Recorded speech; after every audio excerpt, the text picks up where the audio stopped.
ವೀಕ್ಷಕರೇ, ಈ ಒಂದು ವಿಡಿಯೋದಲ್ಲಿ ನಾವು ಕನ್ನಡದ ವಿಶೇಷ ಕಥೆಗಳ ನೋಡಲೇಬೇಕಾದ ಸೀರಿಯಲ್ಗಳು ಯಾವುದು ಅನ್ನೋದನ್ನ ನೋಡೋಣ. ಕನ್ನಡ ಟಿವಿ ಸೀರಿಯಲ್ಗಳಲ್ಲಿ ನಾವೆಲ್ಲರೂ ನೋಡಲೇಬೇಕಾದ ಟಾಪ್ 5ನೇ ಸೀರಿಯಲ್ ಯಾವುದು ಅಂದ್ರೆ ಅದು ಕಲರ್ಸ್ ಕನ್ನಡ ಚಾನೆಲ್ನ ಶ್ರೀಗೌರಿ ಸೀರಿಯಲ್ ಆಗಿದೆ. ಈ ಸೀರಿಯಲ್ ಸರಾಸರಿಯಾಗಿ 4.4 TRP ರೇಟಿಂಗ್ ಅನ್ನು ಗಳಿಸುತ್ತಿದ್ದು, ತಂದೆ ಮತ್ತು ಮುದ್ದಿನ ಮಗಳ ವಿಶೇಷವಾದ ಕತೆ ಇದಾಗಿದೆ. ಊರಿನ ಒಡೆಯನ ಮುದ್ದಿನ ಮಗಳು ಮತ್ತು ಈ ಮುದ್ದಿನ ಮಗಳಿಗೆ ರಾತ್ರಿ ಹೊತ್ತು ಉಂಟಾಗುವ ನಿಗೂಢ ಸಮಸ್ಯೆ ಏನು ಅನ್ನುವ ಕತೆ ಇದಾಗಿದೆ.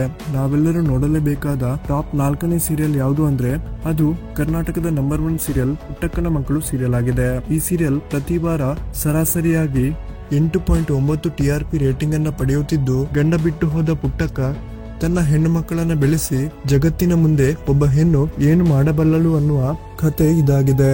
ಕನ್ನಡ ಸೀರಿಯಲ್ ಲೋಕದಲ್ಲಿ ಟಾಪ್ 3ನೇ ಸೀರಿಯಲ್ ಅಂದ್ರೆ ಅದು ರಾಮಾಚಾರಿ ಸೀರಿಯಲ್ ಆಗಿದೆ. ಅರ್ಚಕನ ಕುಟುಂಬದಿಂದ ಬಂದ ರಾಮಾಚಾರಿ ಮತ್ತು ಶ್ರೀಮಂತ ಉದ್ಯಮಿ ಕುಟುಂಬದ ಹುಡುಗಿಯ ಪ್ರೇಮ ಸಂಘರ್ಷದ ಕತೆ ಇದಾಗಿದ್ದು, ಈ ಸೀರಿಯಲ್ ಸರಾಸರಿಯಾಗಿ ಪ್ರತಿ ವಾರ 5.1 TRP ರೇಟಿಂಗ್ ಅನ್ನ ಪಡೆಯುತ್ತಿದೆ. ಕರ್ನಾಟಕದ ಸೀರಿಯಲ್ಗಳಲ್ಲಿ ಟಾಪ್ 2ನೇ ಸ್ಥಾನದಲ್ಲಿ ಭೂಮಿಗೆ ಬಂದ ಭಗವಂತ ಸೀರಿಯಲ್ ಇದೆ.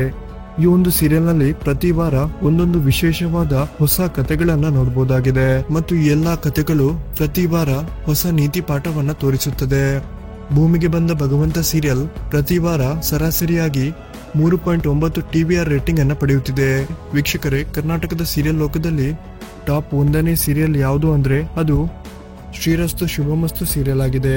ಈ ಒಂದು ಸೀರಿಯಲ್ ಇಬ್ಬರು ವಯಸ್ಕರ ಪ್ರೇಮ ಕಥೆಯಾಗಿದ್ದು, ಇವರಿಬ್ಬರು ತಮ್ಮ ಕುಟುಂಬದ ಸಮಸ್ಯೆಗಳ ನಡುವೆಯೂ ಹೇಗೆ ಒಂದಾಗುತ್ತಾರೆ ಎನ್ನುವ ಕತೆ ಇದಾಗಿದೆ.